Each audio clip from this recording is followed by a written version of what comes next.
There's a version of this video that takes 20 minutes, but I'm going to do it in 10, and by the end, you'll know exactly whether you need a ham radio technician license, a general license, or both.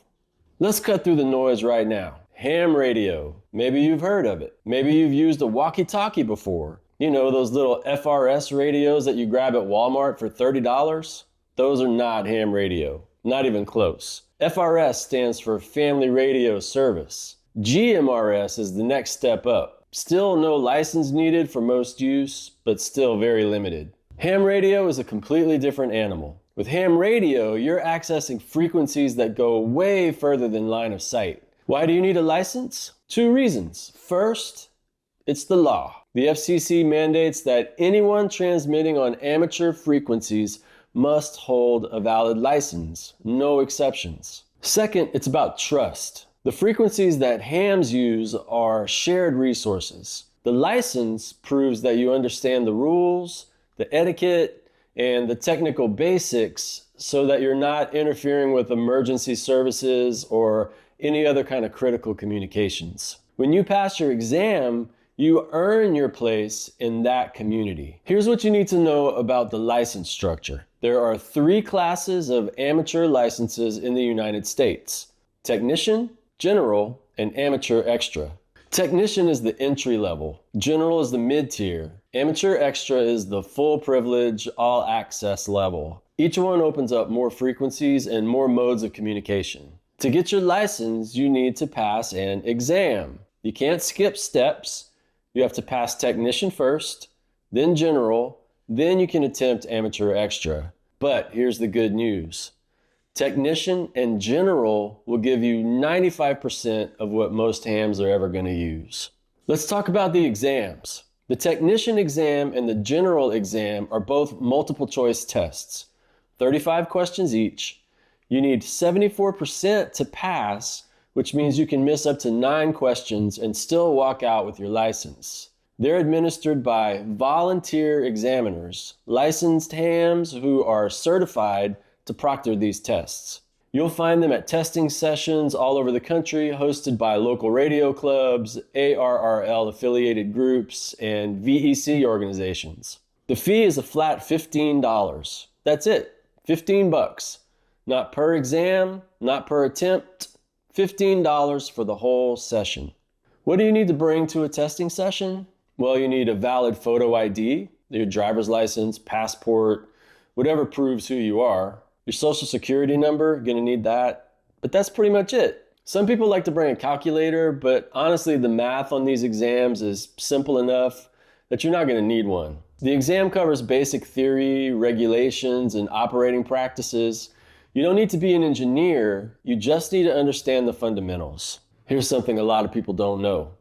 You can take both exams on the same day, technician and general, back to back in one sitting. Most exam sessions are going to let you attempt both if you pass the technician exam first. The fee is still $15. You walk in, take and pass your technician exam, and then you turn around and take the general right there before you leave. A lot of people do that, and it saves a whole lot of time and work. If you're motivated and you study properly, you can go from 0 to general class in a single afternoon. That means you walk out with access to all the HF bands, the ones that go around the world. Once you pass, what happens next? Your license is issued relatively quickly. The volunteer examiners submit your result to the FCC, and within a few days, your license shows up in the FCC database.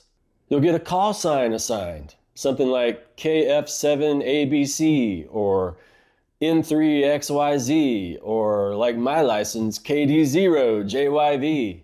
That call sign is yours. It identifies you as a licensed amateur radio operator. Once you get your call sign, you can start operating right away. As a technician, you have access to VHF and UHF frequencies. Those are the local bands. You'll be able to hit local repeaters, talk to other hams in your area, and participate in nets. As a general, you also get HF, the high frequency bands that bounce around the planet. Now let's talk equipment. Here's my advice. Start simple. Don't go and drop $3,000 on a flagship HF radio before you make your first contact. People get the bug, they get excited, they buy the fancy rig, and then it sits on a shelf because they don't know how to use it. Start with a HT, a handheld transceiver.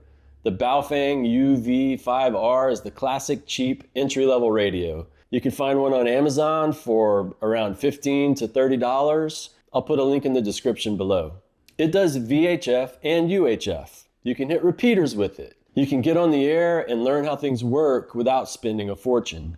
The most important upgrade you can make is actually the antenna. A better quality antenna can dramatically improve your range compared to the stock antenna that comes with your handheld radio.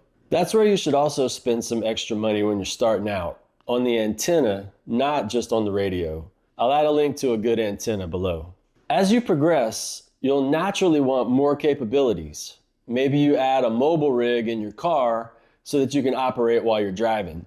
Maybe you build out a base station at home with a more powerful radio and a more permanent antenna system. Eventually, if you go for general and get on HF, you're going to want an HF rig, something that can transmit on the high frequency bands. Used equipment is a great option there.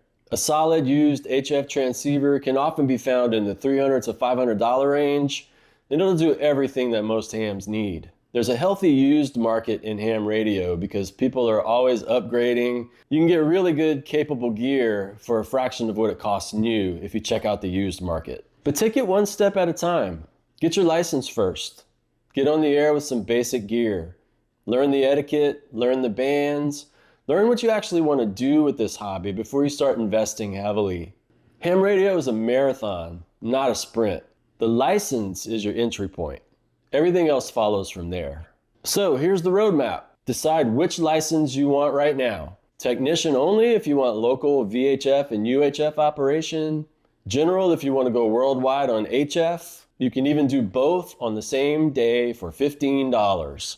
Then study and prepare. Find a testing session near you. Show up, pass the exams. Get your call sign a few days later. Buy a basic handheld radio. Under $75 can get you everything that you need to get started. Then get on the air, learn, upgrade when you know what you're doing. That's it. That's the whole process. It's not complicated. It's not expensive. And once you're licensed, the world of ham radio opens up. Local nets, local contacts, emergency communications. And if you go for general class, you get DXing, POTA activations, contests, digital modes, all of it is waiting for you. If you found this useful, subscribe. There's plenty more where this came from.